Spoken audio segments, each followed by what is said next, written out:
Asterisk, you're just a burden now, my son said. So I packed my bags. A week later, he called crying the nurse, tapped my shoulder twice, and asked if the man pacing by the vending machines should be let back in. I said no. She nodded once and left me alone in the recovery room. Lights dimmed too low to read, the ache in my ribs sharp from the coughing. I could still feel the echo of his voice in the hallway low, clipped, barely controlled. She's exaggerating. Again, you don't know her like I do. She's always been like this. That was my son. My only son. I lay still and listened to the quiet click of the four-pump. My arms itched from the adhesive tape. I stared at the scuffed ceiling tiles and tried to remember what it had felt like to hold him the first time. I must have, once. I must have cradled his head and whispered to him the way mothers do. I must have felt some great opening in my chest, like love expanding until it hurt. That's what they say happens. I'm sure it did.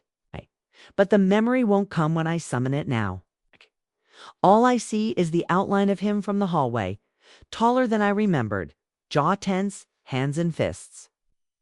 A man I had raised who now asked a nurse to take me off his hands when I got home from the hospital 2 days later. The first thing I noticed was the silence. No groceries stocked. No message waiting.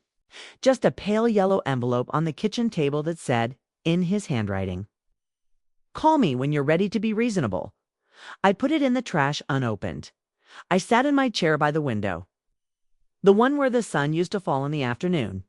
The light was fading by then, and everything looked like it had a film of dust on it. Grief, maybe, or just neglect.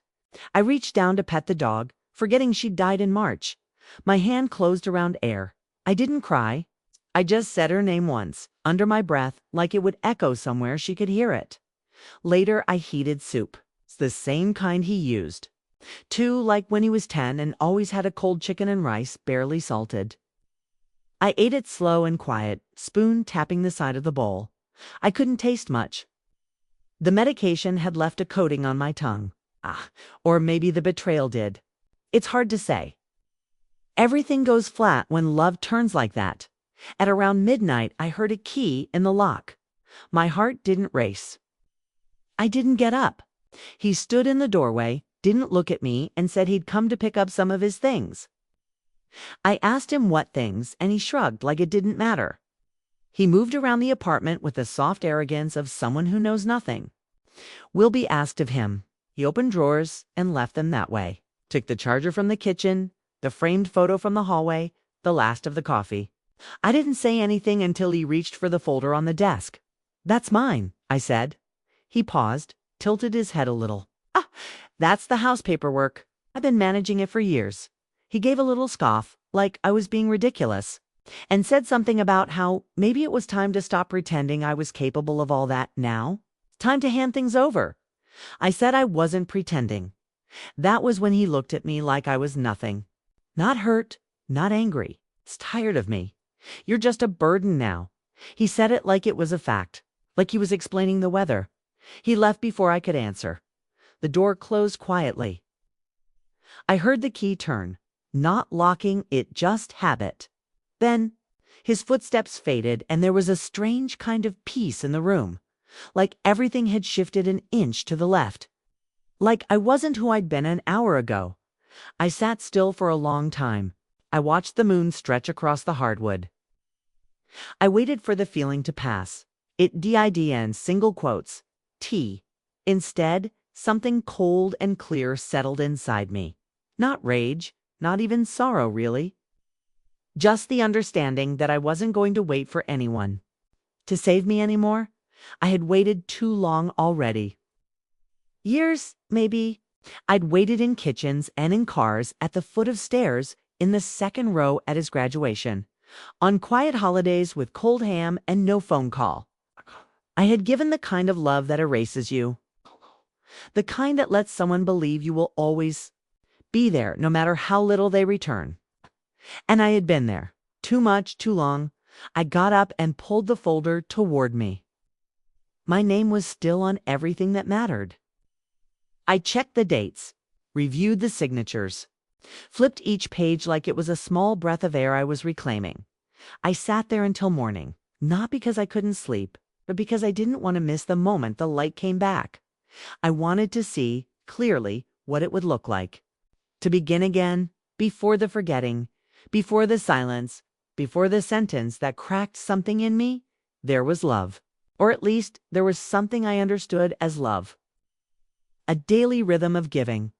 It was how I knew I was still needed, still real. My son was born in the spring. The window above the kitchen sink had just started letting in warmth again, and I remember washing lettuce with one hand while holding him in the other. He was small, colicky, difficult, but he was mine. That meant something. I didn't mind the crying. I'd hum softly, rock him against my chest, and tell him stories he wouldn't remember. I remember them. I remember every moment like a pin, pressed under my skin. His father left when he was 6, walked out one evening after dinner, left his plate in the sink, and never came back. I stood in the hallway that night, not crying, listening to the wind outside the front door, wondering how many things could change in a single breath. I never told my son the full truth. I told him his father had to go. That sometimes people do things we don't understand. I never said his father had called me forgettable. That he said I loved too much. That I made things heavy. I carried it alone, like I carried everything. I worked in a small library back then, cataloging, organizing, listening to the hush between the shelves. I brought home leftover books for him, stories about dragons, lost boys, spaceships, anything to pull his mind away from what was missing. I made birthdays matter. I made dinner with care even when the money was short. I wore the same coat through 10 winters so he could have soccer cleats that fit. He was a quiet child, watchful, not cruel, not then. But there was something in him that never quite reached back when I reached out. At first, I thought it was just shyness. Or maybe he didn't know how to say thank you. Not yet. Children don't always, they just take, assuming it's their right. And it is for a while, but years passed. He grew and the taking never stopped. He learned to say please and thank you in front of others, but never to me. With me, he was different, short-tempered, impatient, the way some people are with service workers. As if my presence was expected, automatic, not worth acknowledging. Still, I kept giving. I paid for his college, quietly. He never asked me to, but he also never offered to help with the applications, the loans, the bills. I handled it. He needed a car. I found a used one. He wanted an apartment in the city, co-signed. I told myself this was love. This was what mothers did. When he brought her home, I saw something shift. His girlfriend, later, his wife. It's wise. She was efficient, polished, lovely on the surface. But there was a coldness behind her eyes. She smiled without softness. When she hugged me, it was always with just her arms, never her body, like she was performing. The first time she looked around my kitchen and said, "This place is so quaint," I heard what she meant. She wanted him to rise, to shed the things that made him smaller. Things like me. After they married, the visits grew fewer, calls shorter. I noticed how she never tagged me in photos, never included me in the planning. I would find out about milestones from distant cousins. I wasn't consulted anymore. I was expected to observe, applaud, and stay out of the way. The holidays got harder. One year they forgot to invite me altogether, claimed it was an oversight, that their schedules were packed. I mailed their gifts anyway, nothing extravagant, things I thought they'd like. A handmade scarf, rare book, a puzzle set for their son, my grandson, who barely knew me. He was sweet, that boy. Wide eyes, restless hands. When they did visit, he would reach for my teacups, my old clock, the glass buttons I kept in a jar. I'd show him how to wind the clock. He'd lose interest quickly, as children do. But sometimes he would sit next to me quietly and lean, his small body against mine. It was always her who ended those moments. "It's time to go," she'd say, lifting him with a practiced motion. as if intimacy was an inconvenience, as if I was the clutter in their clean life.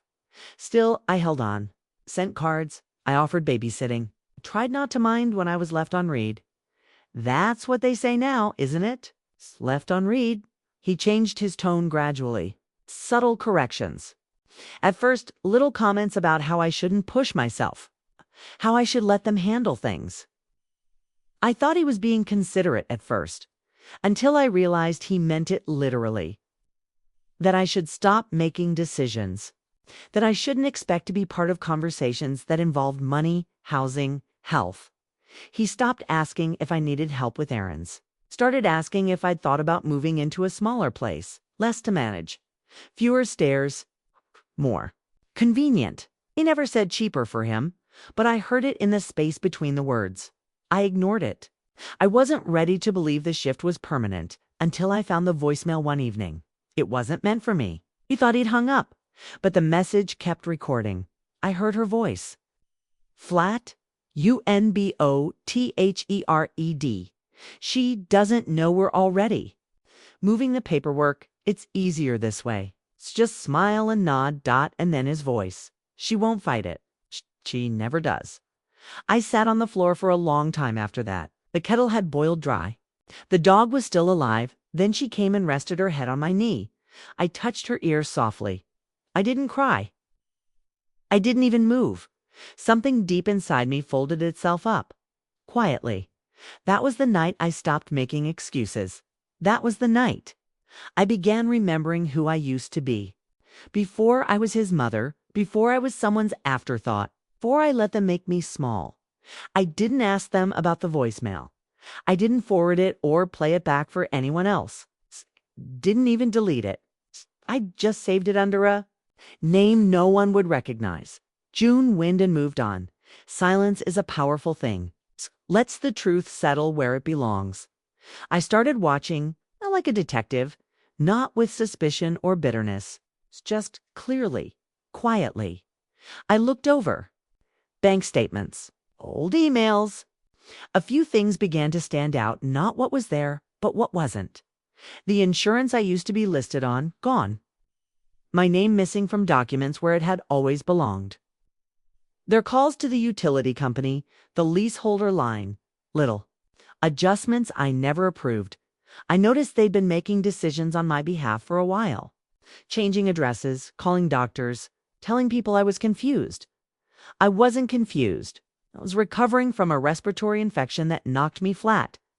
That's all. I was tired. Not incapable.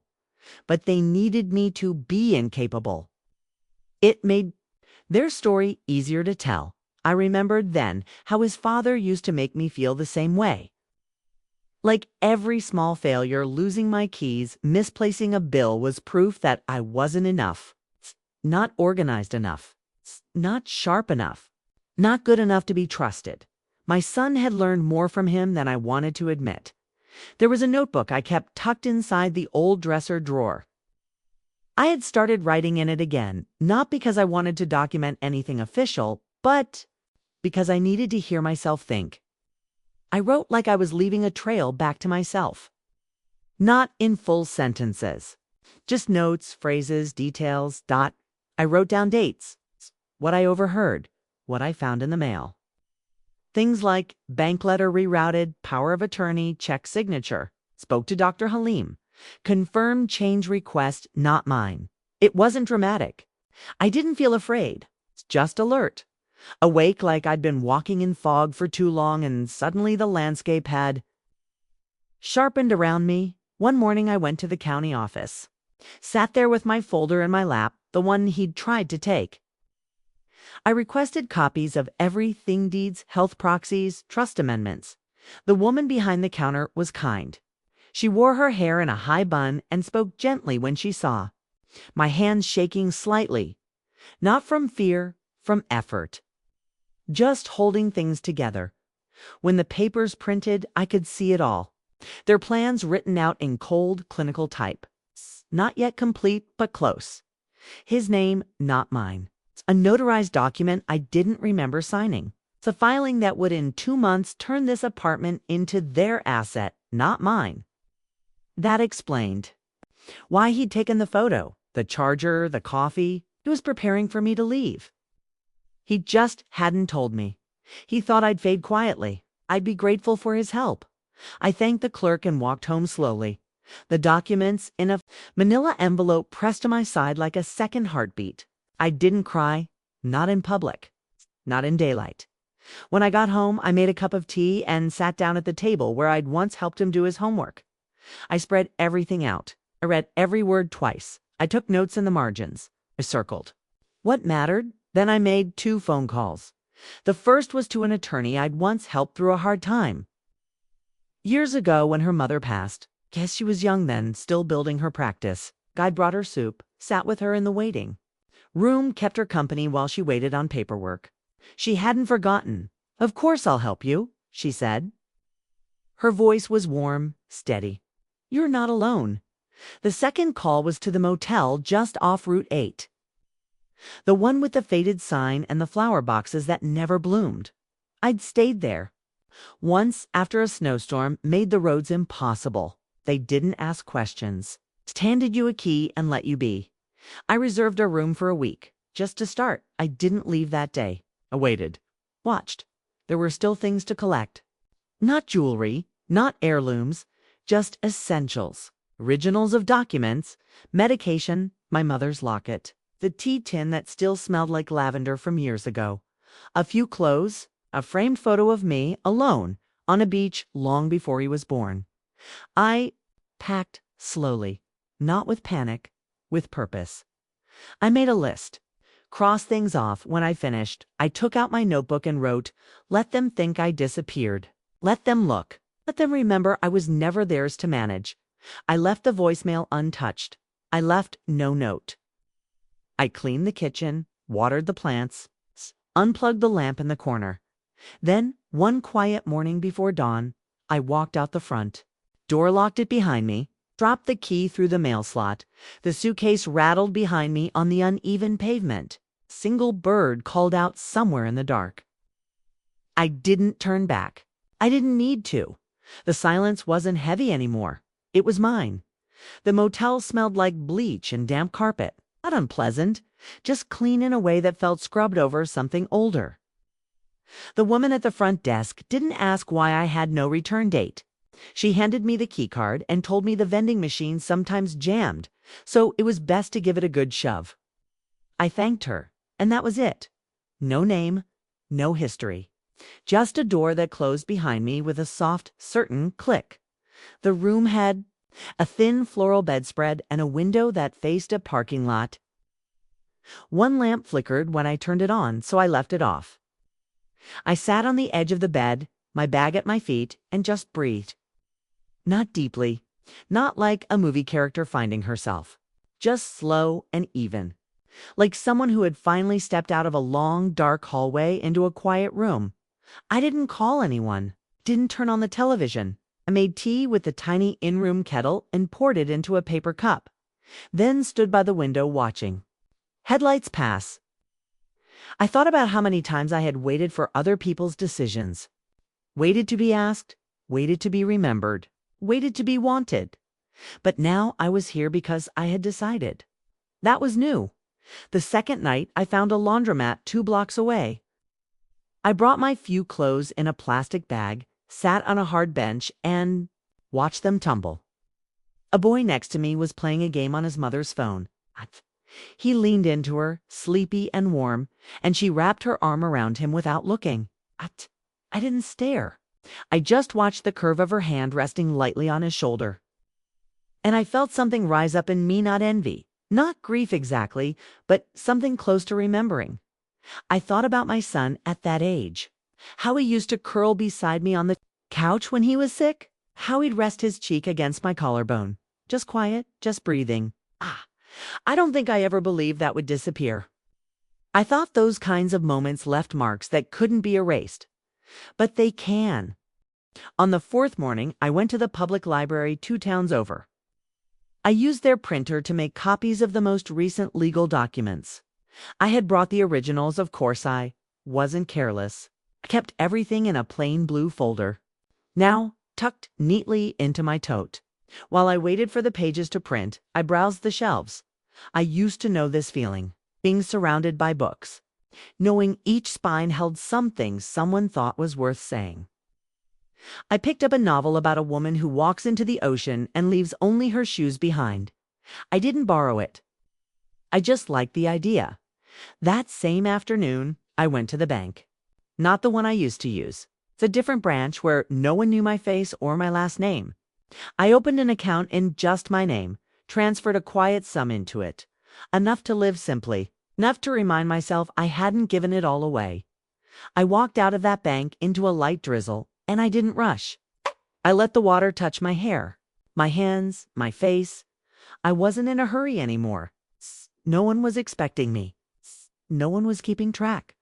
That night, I ate at a diner across from the motel. The waitress called me sweetheart and let me sit in the booth by the window, even though it was meant for 4. I ordered soup and a grilled cheese sandwich and watched the way the lights from the gas station shimmered in the puddles outside. An older man at the counter asked for pie and told the staff the same story twice. No one interrupted him. I found that comforting. I started writing again in the notebook. Not just notes now, sentences, memory fragments. Not to prove anything. It's just to keep myself stitched together. I wrote, I am not missing. I am not gone. I am becoming. One morning, a week into my stay, I walked to the corner pharmacy. While I was browsing the cough drops, my phone buzzed. I almost didn't look, but I did. It was him, not missed call. No message. Then a second call, and a third. I watched the screen go dark between each one. Then came the text, "Where are you?" "Mom, please. We need to talk." I stood still in the middle of the aisle, the hum of the refrigerator units behind me. I didn't respond. I didn't panic. I just felt something crack knot inside me. But somewhere out there in the life I'd stepped away from. Bye. The time I returned to the motel, there were 6 missed calls. A voicemail. I didn't listen to it. That evening, he called again. I turned the phone over, screen down, and let it ring. Then it buzzed again. A message. You can't just vanish like this. People are worried. I wanted to laugh, but didn't. I just looked out the window at the parking lot. A boy was trying to balance on the curb, arms out like wings. His mother was watching from a few steps away, letting him try. I sat on the bed, hands folded in my lap. They weren't worried about me. They were worried about what I'd taken. The control, the name on the deed. The silence that left them without an alibi. I wrote in my notebook, they only. Ask where I am now that I've stopped being where they put me. Then I turned off the phone and slept with the window cracked open. The air smelled like damp concrete and far-off rain. It smelled like freedom. The morning I signed the revocation papers, the air smelled like old dust and coffee. The lawyer's office was small, 1 floor above a consignment shop tucked behind. A dentist? No marble, no glass walls. Just quiet. Solid, safe, Dot. She wore a navy blazer and soft-soled shoes. Her office smelled faintly of lavender and printer ink. I liked her immediately. She had eyes that didn't flinch when I told her what had happened. She didn't tilt her head or say, "Oh no," like so many people do when they hear about mothers being pushed aside. She just asked questions, took notes, laid out my options with the steadiness of someone who knew what it was like to build something from the ashes of someone else's plans. We filed everything that day. The deed, the health proxy, the financial control, the amendments and reversals. Every paper he'd shifted in silence, I pulled back with my name in ink. It wasn't vengeance. It was correction. She explained how the process would unfold. That it wouldn't take long that he'd be notified. That he might contest it, though she doubted he could. His case was thin. My paperwork was clean. My mind was clear. I nodded and thanked her.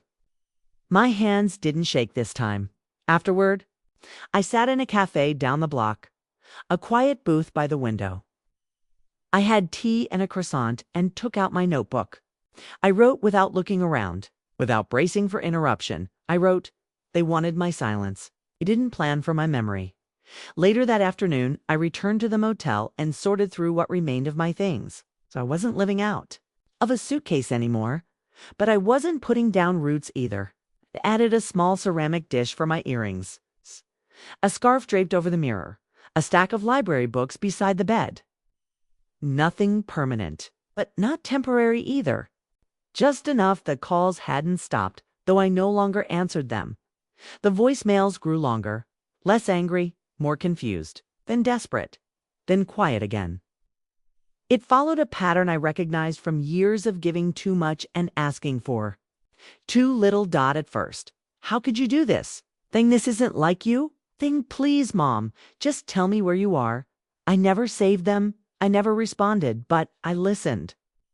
Not because I needed to hear his voice, but because I wanted to witness what absence does to people who never expected you to leave. I kept the phone powered off most days. It was better that way. I filled my time with simple things. Walks to the market, folding clothes in the motel laundry, smiling at strangers who smiled back without asking who I was to anyone. I liked that. In a small and quiet way, I had become untethered from their version of me. Sometimes I walked past little houses for rent. One had white shutters and a garden with overgrown rosemary. Another had a front porch just wide enough for a chair and a wind chime. I didn't step inside any of them. I wasn't ready. But I took photos, kept them in a folder titled Maybe. One evening, the woman at the front desk told me a different guest had asked if I was okay. He'd heard me coughing in the night and wanted to make sure I didn't need help. I hadn't realized anyone could hear through the walls. I asked who it was. She pointed to room 6. I wrote a note, just a thank you, and slipped it under his door. The next morning, there was a reply. You're welcome. Let me know if you ever want soup. I make a decent lentil. His name was Alan. He was about my age. Quiet, too. A retired paramedic, newly divorced. He had a gentle way of speaking, like someone used to listening for pain before it turned loud. We didn't become anything dramatic. No movie moment. Just two people who shared tea once or twice. Talked about books, laughed about the vending machine. He never asked what I was running from. I'd never asked why he stayed in room 6 when he had a car that could take him anywhere. That was the thing about the motel. It wasn't where you landed when you fell. It was where you waited, gently, to remember which direction you wanted to walk next. One night, after watching the light change across the window pane, I sat with my notebook and wrote. He asked if I missed my family. I said no. Then I said yes. Then I said I missed the version of them that loved me before they learned how not to. I don't know why I wrote that. Maybe just to say it somewhere. The motel clerk handed me a manila envelope. The next morning, delivered by courier, signed and sealed. I knew what it was before I opened it. My son's legal response, it was brief. A single page, no protest. Just acknowledgement. The forms had been received. The rights returned. The property reinstated. There was a handwritten note at the bottom. If this is what you really want, no name, no apology. It's just that one line. As if everything I had done had been impulsive, emotional, temporary, I didn't respond. I folded the letter and slid it into the back of my notebook. Not to keep, just to witness. A relic of how far someone could drift from who you thought they were that night. I walked to the diner and ordered lentil soup. Alan was already there. He didn't say anything, just nodded and shifted his plate so I could sit across from him. The silence between us was warm. After dinner, I didn't go straight back to my room. Walked down a long stretch of road where the trees arched overhead, like they were holding something invisible between them. I didn't look at my phone. I didn't need anyone to tell me what to do next. I stood at the edge of the gravel shoulder and breathed in the dusk, and then I turned and walked back to where I had chosen to be, where nothing was stolen, where nothing needed explaining, where my name still meant me. The phone began ringing again the next morning. But this time it was different. Not the fast, frantic cadence of guilt. Slower, less frequent. As if he was trying not to sound like someone who had been caught. I didn't answer. Later that afternoon, he left a voicemail. His voice was calm, measured. I recognized that tone. It was the same one he used with real estate agents, doctors, waiters, polished and pleasant. The way people speak when they want to manage an outcome. Just checking in. We're all a little worried. Let's talk soon, okay? We're all. It floated there like a small false umbrella. I deleted the message and went back to washing my socks in the motel sink. I scrubbed them in the lavender-scented bar soap I'd started buying. I liked the way it made even the dullest tasks feel like care. I dried them on the radiator and opened the window an inch to let the air move. Later, while folding them, I thought about how many years I had spent waiting for his tone to soften. Waiting for a version of him that would look at me not with exhaustion, but recognition, not as a task, not as an inconvenience. Just as a person. But even now, with everything unraveling on his end, he couldn't quite say it. Not the truth. Not, I'm sorry. Not, I hurt you. Instead, he sent me links to articles about senior loneliness, photos of cottages near his house, messages about a compromise that involved me signing back over some things for simplicity. He made it sound like he was helping me, like this was kindness. I didn't reply. I printed each message and tucked them into a folder I kept beneath my bed. The folder was labeled, Later, when I need to remember. Alan noticed something was bothering me. He didn't ask, but I suppose the way I stirred my tea that night gave it away. We were sitting in the diner again, our plates between us, steam rising. He asked how my day was. I told him. I'd had to sort through a few things from a life that didn't want to let me go. He nodded slowly. Said, some people only reach out when they realize the doors have started to close. I looked at him then, really looked, and I said, what if the doors should have been closed years ago? He smiled a little. Then I guess it's good you're the one with the key now. That night I laid in bed and read through old journals. Not the notebooks I'd been using here, older ones from before. Some were barely filled. Others had whole pages ripped out. I found one entry that just said, if I disappeared, who would notice first? I stared at that line for a long time. Then I answered it in the margin. Not the right people. The next day, he emailed again. A longer message. It began with, I've been thinking, followed by a list of things he believed I had misunderstood. He didn't apologize, he explained. That was worse. He listed all the support they had given me, all the ways he'd stepped in. The tone was legal, cold. Toward the end, he said, you know, I'd never hurt you, as if harm only counts when it's named out loud, as if silence isn't sharp, as if forgetting a birthday isn't a cut, as if taking someone's name off a document without their knowledge isn't a kind of theft, he said. Let's move forward, but forward to him. Always meant back to how it was when I said yes to everything.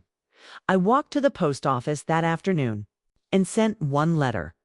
Not to him, to the property manager of the building. I used to call home. I told her I would not be returning. I asked her to redirect any future communication to my attorney. I thanked her for her courtesy and her discretion. Then I signed my name with the steadiness of someone who no longer second-guesses the shape of her own signature. On my walk back, I passed a little corner store that sold wind chimes, postcards, jars of honey. There was a chime that caught the sun just right, was silver and pale blue, soft and hollow when it moved in the wind. I bought it back at the motel. I hung it outside the window on a bent nail I found in the frame. It rang quietly that night. A soft, distant note. Like something being remembered. I stood at the window, listening, and I realized I had not been lost.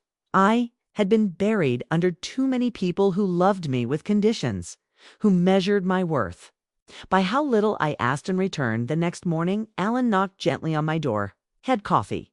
I let him in. We sat on the bed with the windows open and talked about places we'd been. His stories were quiet like mine. No flashy heartbreak. Just small endings that never quite got mourned.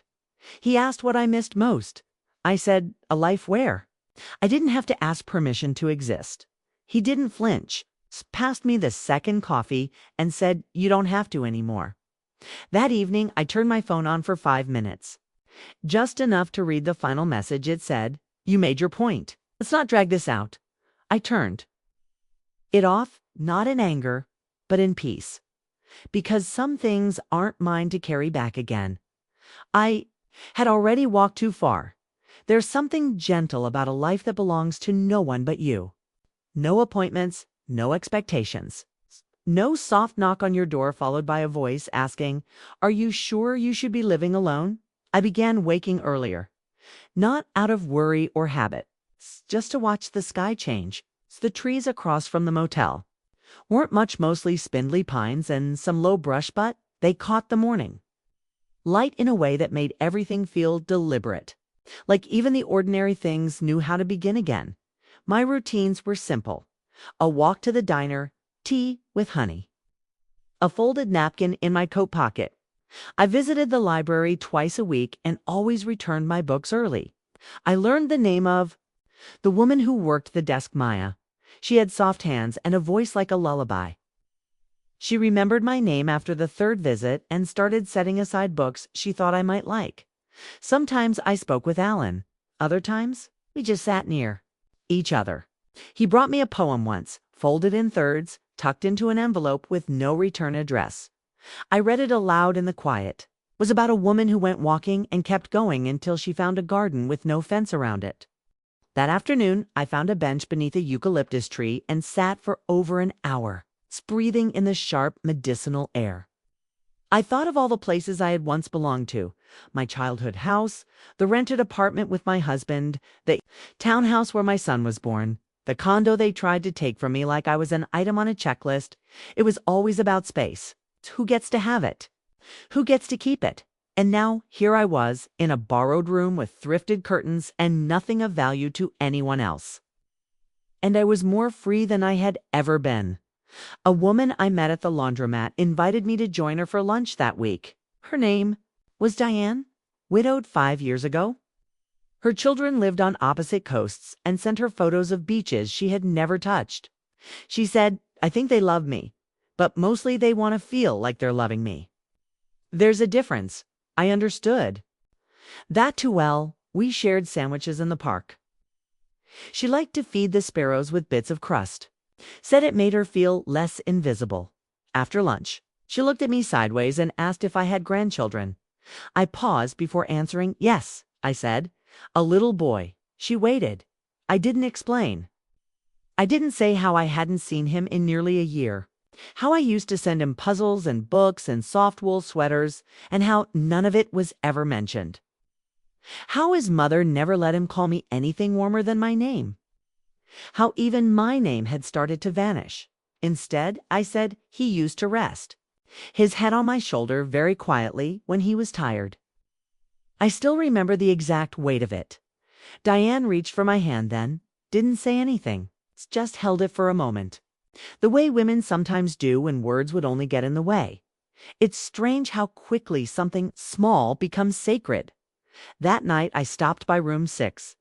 Alan was reading with his feet propped up on the bed frame. He looked surprised, but not startled. I said, I think I'd like to start looking for something permanent. He smiled, slow and careful. Then he said, let's make a list. We wrote it on a napkin. Things we wanted in a place. A porch. A door that locked properly, a real kettle, not the motel kind, a bookshelf, window that faced the sun. We didn't talk about sharing it. That wasn't the point. But when I folded the napkin and slipped it into my pocket, it felt like something honest. Later that week, I toured a small apartment above a bakery. The landlady was an older woman with deep smile lines and a limp from an old skiing accident. She said the unit had been empty for 6 months. Most people didn't want to live above the smell of sugar and bread, but I did. The first time I stood inside, I knew. The windows faced east. The faucet dripped just a little.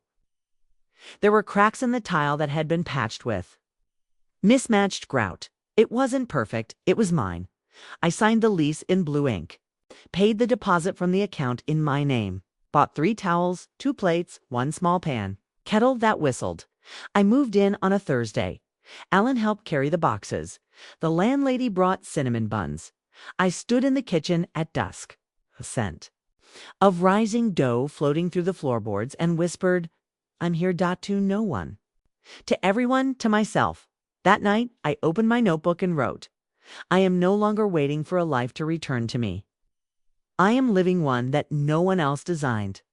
Then I sat by the window, listened to the wind chime I'd brought from the motel, and poured my first cup of tea on the stove that belonged to no one but me.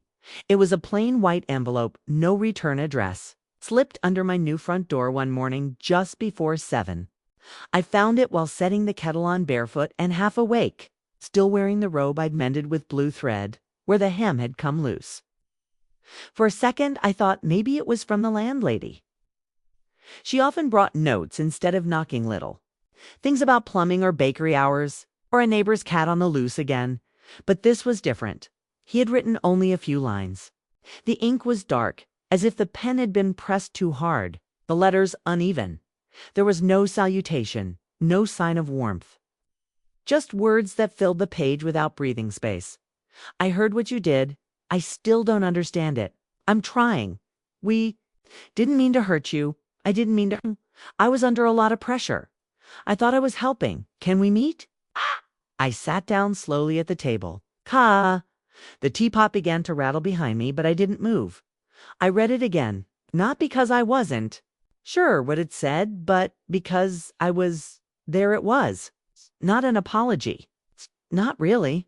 Not the kind you say with your chest open, your eyes lifted. But a step. Maybe. A half step. For a few moments, I didn't feel anything. Not anger, not sadness, just a stillness. Like being inside the eye of a storm you've already survived. I folded the letter neatly, slipped it into a drawer beneath the spoons, and made my tea. I drank it looking out at the bakery awning across the way. The pale red stripes moving gently in the breeze. I didn't answer right away. I swept the floors, washed the cups, took a walk past the school, and watched the children pour out in small, bright clusters, their laughter rising like birds. That night, I told Alan. He didn't ask what I planned to do. He didn't offer advice. He just asked, "Do you want to see him?" And I told the truth. I don't know. It took 3 more days before I wrote back. Not much. It's just a place and a time. Saturday, 10 a.m. on the bench outside the church near the corner with the green fence. Public, familiar, neutral. He was already there when I arrived. His hair had grayed more than I remembered. Shoulders seemed too high, like he didn't know how to sit comfortably anymore. He stood when he saw me, half stepped forward, then thought better of it. I didn't smile. I didn't scowl. I simply sat. For a while, neither of us spoke. The morning traffic passed steadily. A woman with a stroller crossed in front of us, humming something soft. Somewhere nearby, a bell rang. Then, finally, he said, "You disappeared." I said, "I didn't disappear. I just stopped being where you expected me to stay." He looked down, then back at me. Everything just got complicated. "Mom, no," I said. "It didn't. You made it complicated. You wanted control. You took it quietly, piece by piece, and you told yourselves it was care. But it wasn't. You erased me." His jaw tightened. He looked like he wanted to speak, but I didn't let the silence fill up. "You didn't ask me what I wanted. You didn't trust me to decide for myself. You made plans." Behind my back in expected gratitude, he ran a hand over his mouth. I could see the years on him. Maybe he could see them on me, too. But he'd stopped looking closely a long time ago. She thought it was the best way, he said, almost a whisper. "Then she can live with that choice," I replied, 'cause I did, for a long time. He leaned forward, elbows on knees. "I miss you. You miss the version of me who didn't say no," I said. There it was again, that flicker, that refusal to sit with discomfort. I could see him reaching for words that would make this easier, smoother, forgivable. But I didn't give him any. He asked, "Can I call you sometimes?" I thought about it. Let the question settle. I could have said yes, could have softened, could have let him start again the way he wanted, two on terms that still felt familiar. But I said, "I don't know yet. You'll have to be okay with that." His shoulders dropped just a little. I think he understood, even if he didn't want to. I stood up. He looked up at me like he wanted to say something else. But he didn't. And that, maybe, was the first real kindness he'd given me in a long time. I walked home slowly. The air was warm. A man passed me with a bag of oranges and tipped his hat. I smiled back without thinking. At home, I took the wind chime from the drawer. I'd taken it down after moving in, unsure if I wanted anything from the motel days hanging in this new chapter. But now I tied it gently to the small hook outside my window. Let it sway again. Let it remember. Alan brought over soup that evening, and we didn't talk about the meeting. We just ate quietly. At the table with one plate between us for bread. The window was open. The chime rang low, soft, and I felt it for the first time in a long time. Not relief, not victory, but a kind of calm. Not because the past was fixed, but because it no longer decided who I had to be. The smell of bread drifted up through the floorboards again this morning. Cinnamon, maybe, or honey. It clung to the air like something warm wrapping around your shoulders. I stood by the window with my tea, watching the light roll in across the bakery awning, and I felt the weight of stillness. Not the heavy kind. The good kind. The kind that comes when no one is looking for you to perform. There were no calls now. No messages. No new letters slid under the door. I think he understood. Or maybe he just gave up trying to call me back into the old script. The one where I was always just grateful. Always just quiet. I don't blame him entirely. I taught him how to treat me in some ways. I let the silence grow around his behavior. I let myself become the background hum in his life. The coat rack. The safety net. The permanent yes. But I'm not angry anymore. Not waiting either. The apartment is small, but I've made it mine. The secondhand chair I found at the thrift shop has a dip in the cushion that fits me perfectly now. The bookshelf is half full, with library loans and old cookbooks I kept from the house. I keep fresh mint in a mason jar by the window. I take care of it. It thrives. Sometimes Alan comes over and reads aloud from the paper. Not every day. Just when the light is soft and we're both in the kind of mood that welcomes company but not conversation. He leaves when the streetlights flicker on. We don't call it anything. We just are. I like it that way. Last week, Diane gave me a framed photo she took of Uzme, her and Maya from the library standing in front of the church flea market. I didn't remember anyone taking it. But there I am, laughing, not politely, fully head tipped back, hand on my chest. I look like someone who belongs to herself. I put it on the bookshelf next to the tea tin and the old wind chime. I don't miss the old house. I thought I would. I don't. What I do miss, sometimes, is the boy who used to curl up beside me with his whole trust resting on my shoulder. The weight of his body when he fell asleep there. The quiet sound of his breath. The way he'd cling to my shirt like I was the edge of something safe. I miss being that edge. But I know now you can't hold that place forever. And sometimes what you held turns away from you, forgets your shape, and redraws you into something smaller, and you have to let it. That's what I've done. Let it go. I didn't burn the old photos. I didn't write them out of my story. I just stopped keeping the door cracked. The last voicemail he left is still saved. I haven't listened to it. I don't think I need to. It's not about punishment. It's about peace. Last night, I wrote myself a letter. I hadn't done that before. Not like this. Not deliberately. I began it like this. You did not imagine it. You were not too sensitive. You were not dramatic. You were discarded. Then you survived. I folded it and placed it inside my old notebook. The one that traveled with me through all the dark corridors of this story? I didn't need to reread the old entries. I know what's in them. They belong to a version of me who kept showing up even when the love was thinning out like breath in winter. And I am proud of her. She never gave up. Not really. Tomorrow, Diane and I are going to the farmer's market. She's excited about the strawberries coming in. She said she wants to make a tart. I told her I'd bring the tea. Alan might join us. He said maybe. I hope he does. The three of us sitting in the park, small paper bags of fruit, soft grass, underfoot tits, nothing dramatic.